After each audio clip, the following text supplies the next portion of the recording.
let the record reflect that I sent an email to this body requesting to be placed on the agenda, and you did not place me on the agenda, so I hope that my time will not be cut short, because this is old business, but there's some new business that takes precedent over the old business. The first thing I would like to say is this: I hope that this body will do the right thing today. Let me explain one thing before you get started. Are you gonna take my time, or you want? No, I'm not gonna take your time, Okay. but when I get through, then I'm gonna start your time. You're gonna get 3 minutes. Okay. All right. We couldn't put you on the agenda because we didn't have enough notification for the public. We have to notify the public of our meeting time and agenda. Now, you're a citizen, you're gonna get 3 minutes to speak, so go ahead and start. Okay, well, with that being said, since we are following the rules, I hope that this body will do, in light of the new information that I'm going to give you, I hope that you will do the right thing. I am here because this all-male panel of 2 black men and 3 white men discriminated against me. You failed to respond to my request, and I am reading this into the record, and I'm requesting that you put my name on the ballot as a matter of law in lieu of the federal violations and equal protection under the color of the law. Under the color of the law of Tennessee, I challenge the residency of Steve Bradley to be qualified as a candidate who has not lived in Memphis for 5 years prior to the election to meet the qualifications pursuant to Article 5, Section 17, TCA 8-18-101. His prior address was 176 Hope Road, Mena, Arkansas, 71953. He also has a felony of unlawful aggravated assault of a weapon out of Chicago, Illinois. I have attached to this letter that information that you are now privy of. I also, under the Tennessee law, challenged the residency of Tamara Sawyer, who qualified to be a candidate who has not lived here for 5 years, pursuant to Article 5, Section 17, TCA 8-18-101. She does not meet the requirements that her name should be removed from the qualified list and ballot. In addition, Ms. Sawyer's permanent address 4 years ago was 2333 First Street, North Washington Street, D.C. The attachments and offer of proof where she worked as a senior lead and senior task lead at Allied Science, where she was collecting artificial intelligence for various government agencies. I have that information here also, including her registration to vote in Washington, D.C., where she is still on their list as of 2018. In addition to that, Commissioner Tate, you donated over $3,000 to her campaign, and you refused to second the motion the last time we were here, and I find that to be a gross impropriety, and your failure to disclose that is a violation of federal and state law, and I would ask that you would recuse yourself in any matters dealing with me or Ms. Sawyer. In addition, Mr. Sampson, you have been very disrespectful to me. You told the sheriff to come here today as if I'm some type of terrorist, and I resent that because I've always been professional and courteous to everybody in this building. In addition to that, Mr. Price, I'm glad you're here today. I hope that you will do the right thing so I don't have to file anything else and request any legal actions against any members of this board and properly put me on the ballot, because you have 2 people who are also unqualified in accordance to law. So I would hope that you would do the right thing. Hold all candidates to the same standards. There are laws that we must follow, and if we're going to put our friends on the ballot, you should give democracy a chance. Whether you want to vote for me or not, I deserve a chance to be on the ballot. Your time is up, ma'am. Thank you. I would like a response from each commissioner on the record. We're down here at the Shelby County Courthouse. If you don't know, my name is P. Moses. I am a candidate for mayor. And we're down here letting the press and the media and all the people know of the injustice that is trying to take place. But we're on the crowd. Had a hearing this morning in front of Chancellor Joe Day Jenkins. During that hearing, I discovered something that I did not know, that the Shelby County Election Commission is attempting to rig this election, and that's why they don't want my name on the ballot. You didn't know, I filed a petition for injunctive relief, not only to have my name put on the ballot, but to make sure that the election stops if they don't put it on the ballot. During the hearing, the attorney, Mr. Pablo Cabala, he's a new attorney, never met him before, he came in and told the judge that they were preparing the ballots for the absentee and military people to be printed, and that they were going to be mailed out on Monday, and they're not going to have my name. So I applied for a temporary restraining order to stop them from doing that. And when the judge asked him, was it going to happen right now, he was like, well, I have another hearing that's going to take 2 hours in general sessions. And the judge questioned him, 2 hours for a hearing? So he came back and he disclosed to the court that they're attempting to mail out ballots without my name. So the judge scheduled a hearing for 1:30.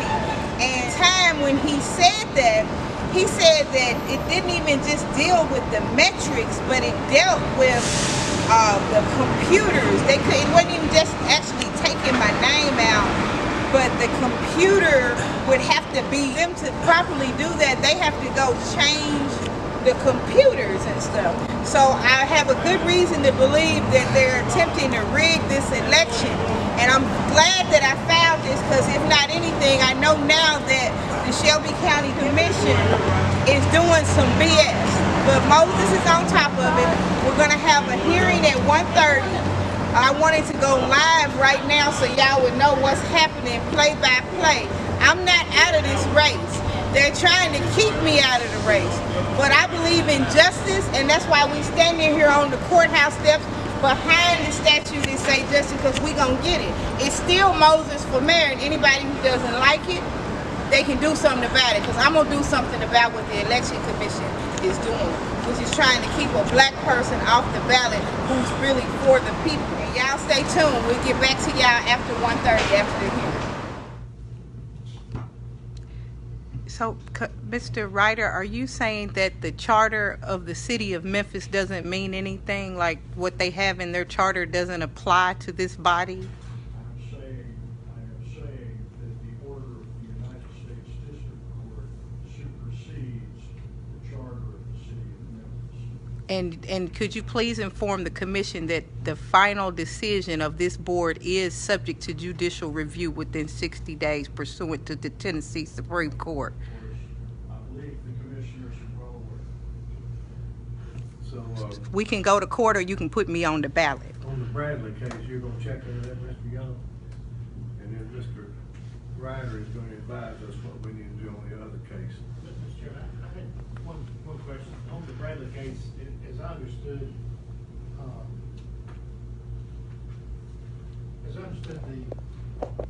the conviction was in Illinois. And you very specifically said review of our records. That's right. Yep. And would that include conviction in Illinois? I mean, I can imagine that would be in our records. It's any state is what the law says. Sometimes those records sometimes become your records. So we would have to have, for this person to have registered, we would have to have some state governments, when you register for a Tennessee license, then they automatically send information back to the other governments. Like, it's not possible to be registered in 2 states. Miss Sawyer is. It is possible, unfortunately, and it does happen. Right, but there's some time period where the other state communicates back that we now have a new registration on file and you are directed to purge it. It's not necessarily the voter that's doing it, it's the state. Sometimes it's the voter, sometimes it's the state, Okay. sometimes it's the system.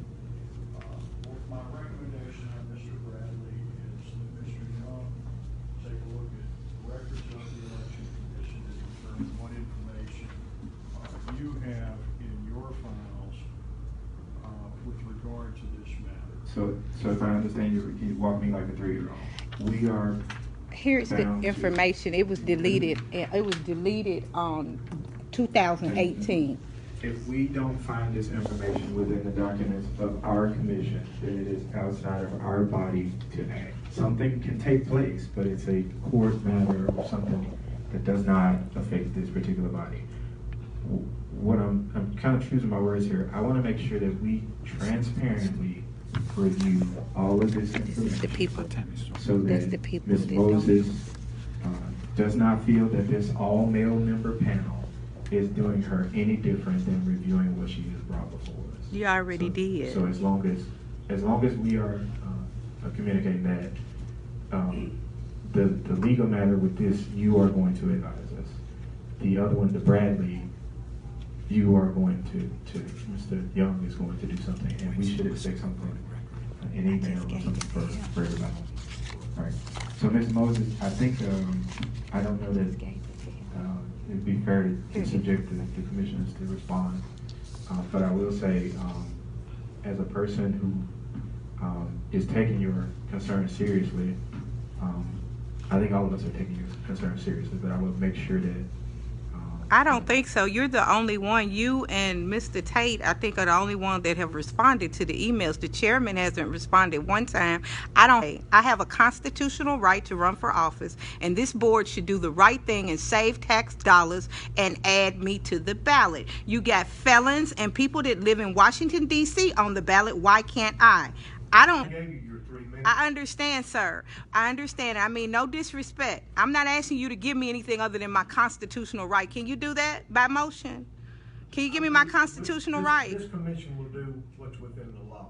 Well, you've already not did what's in the law. Any more discussion with you. All right. Well, we can go to court, but it's at the taxpayer's expense because this board is all male and you're discriminating against me as a poor black woman in Memphis, Tennessee. Memphis needs change, and it's not going to come through this political, bureaucratic BS. It comes through you doing the right thing and following all of the laws. That burns a little bit, but I think my position is the same. I want to make sure that as transparently as possible, we can take advice from our lawyers to vet this information. It has been brought to the commission. We need to vet it. And it's in the record. Please make sure that all the documents are entered into the record. We're going to perfect it.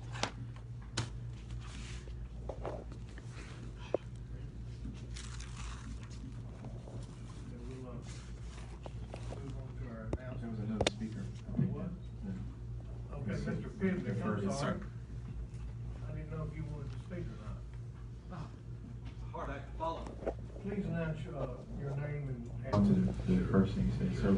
So though we are having this discussion publicly about not voting by phone, which Administrator Phillips did tell me based on precedent, we had it was an exchange between me, Administrator Phillips, and Attorney John Ryder, which is not a violation of the Sunshine Law. I was asking for clarification.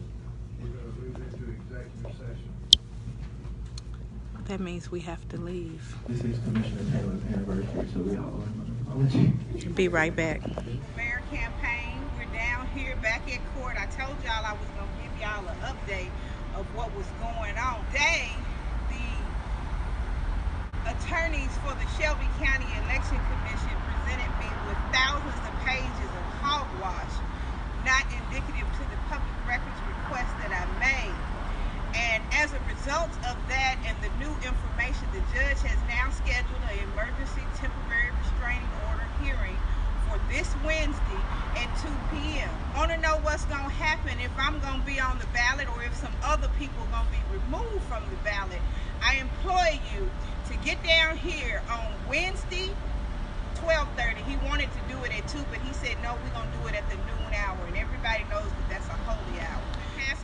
All the improprieties and all the things that they did to go against me, to keep me off of the ballot, are now going to be heard a little bit sooner, and we got a trial scheduled for September the 9th.